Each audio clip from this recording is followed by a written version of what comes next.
Aaron, one of the students who was injured in Tuesday's incident, his family has hired attorneys, and they say that Dennis Alexander has allowed students to handle guns in the past, and it's one of the many red flags leading up to the incident on Tuesday. A video surfaced Friday showing Seaside High School students posing in Dennis Alexander's classroom with their teacher's gun. That's according to attorneys.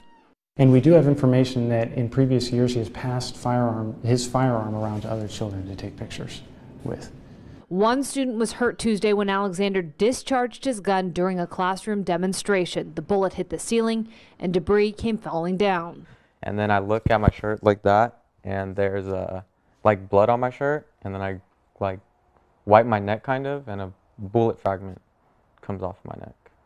Furman Gonzalez says after the shooting, Alexander left the room for a few minutes and then came back to finish the class. The teen ended up calling his parents for help. I couldn't believe it. I couldn't believe it. I just kept saying, "What?" on the phone. What? I couldn't believe it. It's just so crazy that the teacher teaching them about gun safety shoots one off and hits the ceiling, and then hearing that he got hit was just crazy.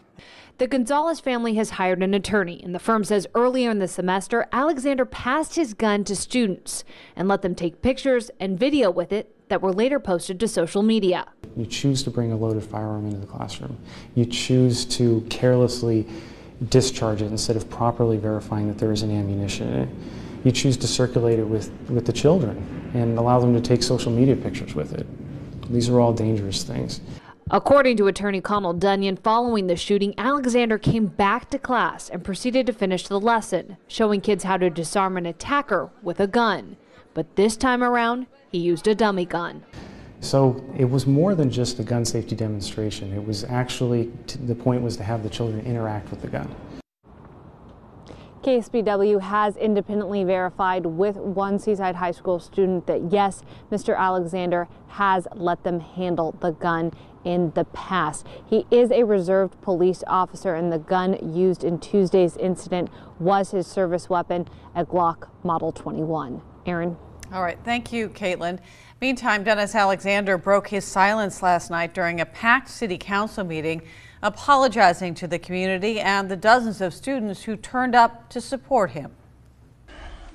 I first of all want to apologize from the bottom of my heart, apologize to this community, to MPUSD, Monterey Peninsula Unified School District, to Seaside High School, students, everybody at this dais and everybody in the city staff, everybody in the whole community for what happened, the incident that happened the other day.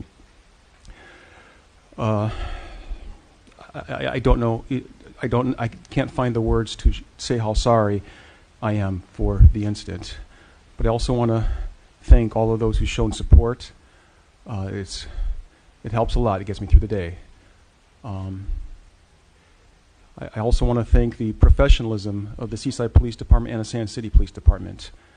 I just have to get those words out there. There's been so much support, and I can't find the words to just show how much I appreciate this and the sorrow that I feel.